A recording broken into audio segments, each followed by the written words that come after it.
Newsroom থেকে যুক্ত হচ্ছেন সহকর্মী মিলা খন্দকার।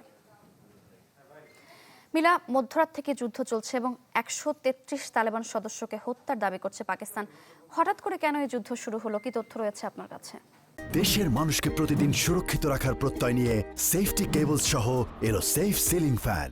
তারিক, আপনি যেমনটি বলছিলেন হঠাৎ করে যুদ্ধ, এটি আসলে হঠাৎ যুদ্ধ বললে ভুল হবে। প্রকাশ্য যুদ্ধ ঘোষণা করা হয়েছে মধ্যরাত থেকে।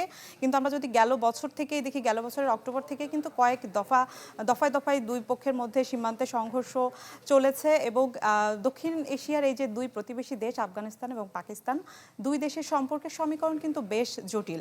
আঞ্চলিক নিরাপত্তার স্বার্থে কিন্তু একসময় দুটি মিত্র ছিল। যদি ২০০১ সালের কথা বলি, যখন ন্যাটো আফগানিস্তানে তালেবানদের হটিয়ে ক্ষমতা দখল করে, তখন কিন্তু বলা হতো যে তালেবানদের এই একমাত্র সমর্থকই কিন্তু ছিল ইসলামাবাদ, এবং প্রায় ২০ বছর ধরে কিন্তু ইসলামাবাদের থেকে এই তালেবানরা কিন্তু মার্কিন বিরোধী যে কর্মকাণ্ড আফগানিস্তানে সেগুলো চালিয়েছে এবং এক ধরনের প্রকাশ্যও কিন্তু সমর্থন দিয়ে গেছে এতে ইসলামাবাদ। এরপর যদি ২০২১ সালে যখন তালেবান সরকার ক্ষমতা দখল করে, তখন কিন্তু দুই দেশের সম্পর্ক আবার তলানিতে এসে ঠেকেছে এবং দেশ দুটির মধ্যে আন্তর্জাতিক যে সীমানা ডুরান্ট লাইন, এই লাইন নিয়েও কিন্তু দুই দেশের মধ্যে কিন্তু বিভেদ রয়েছে। যে দুই দেশই কিন্তু এ নিয়ে দফায় দফায় বিভিন্ন সময় সংঘর্ষে জড়িয়েছে।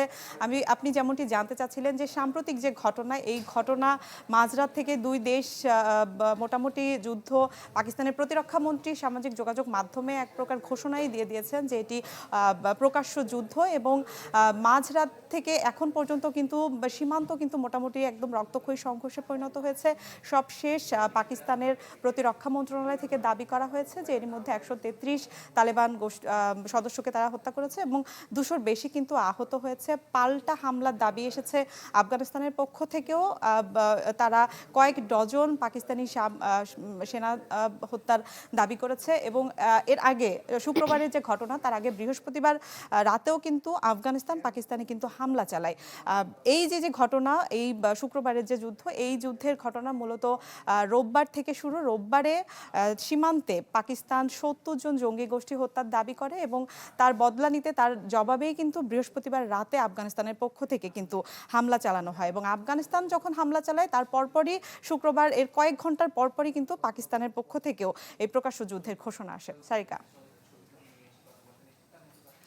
মিলা, আরেকটু জানতে চাই, এই যুদ্ধে বিশ্বের প্রভাবশালী সামরিক শক্তিধর দেশগুলোর মধ্যে কে কোন পক্ষে এবং যুদ্ধ বন্ধে জাতিসংঘের কোনো উদ্যোগ বা তৎপরতা আছে কিনা?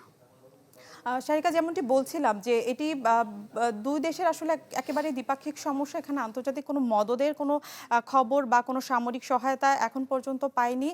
আমি গেল বছরের কথা বলছিলাম যে গেল বছরের অক্টোবর থেকেই কিন্তু কয়েক দেশ দুটি প্রায় যুদ্ধের কাছাকাছি পৌঁছে গিয়েছিল। তখন থেকে কিন্তু কাতার, তুরস্ক, এই দুটি দেশ কিন্তু মধ্যস্থতা করেছিল এবং অক্টোবরের শেষের গেল বছরে কিন্তু তারা একটি চুক্তিতেও পৌঁছায় এবং তারপরেও কিন্তু দফায় দফায় এই চলতি বছরের শুরু থেকেও কিন্তু দফায় দফায় হামলা চলছে এবং যেটি বলছিলেন যে বিশ্ব মোড়লদের পক্ষ নেওয়ার আসলে আফগানিস্তানে তালেবানদের বিরুদ্ধেই একরকম যুক্তরাষ্ট্রের অবস্থান।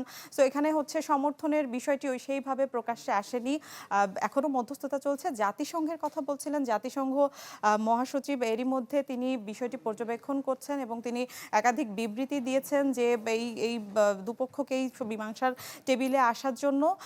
এবং আমি যেটি বলছিলাম যে এটি একান্তই দ্বিপাক্ষিক সমস্যা। পাকিস্তান আফগানিস্তানের কথা যেটি বলছিলাম যে পাকিস্তানের দিক থেকে যেটি বলা হচ্ছে যে টিপিপি সীমান্তবর্তী যে প্রদেশগুলো, খাইবার পাখতুনখোয়া, বেলুচিস্তান, এই প্রদেশগুলোতে ২০২৫ সালে এত বেশি সন্ত্রাসী হামলা হয়েছে যে ২০২৫ সালকে কিন্তু সবচেয়ে সংঘাতময় বছর হিসেবে পাকিস্তান দেখছে এবং বলা হচ্ছে যে বিচ্ছিন্নতাবাদীরা বা যে জঙ্গি গোষ্ঠী হামলাগুলো চালাচ্ছে তাদেরকে মদদ দিচ্ছে আফগানিস্তান এবং আফগান সরকার তাদেরকে সমর্থন দিচ্ছে এবং তাদেরকে আশ্রয় দিচ্ছে এবং পাকিস্তানের দিক থেকে দীর্ঘদিন ধরেই তাদের ফিরিয়ে দেওয়া বা তাদের কোনো সমর্থন না দেওয়ার জন্য হুমকি ধমকি দেওয়া হচ্ছিল এবং সেই ঘটনার রেশই কিন্তু বা এই যে আজকে যে প্রকাশ্য যুদ্ধ বলা হচ্ছে এটি। সারিকা, মিলা, ধন্যবাদ আপনাকে। দর্শক, মধ্যরাত থেকেই পাকিস্তান আফগানিস্তান যুদ্ধ চলছে, এ নিয়ে বিস্তারিত জানাতে নিউজরুম থেকে যুক্ত হয়েছিলেন সহকর্মী মিলা খন্দকার।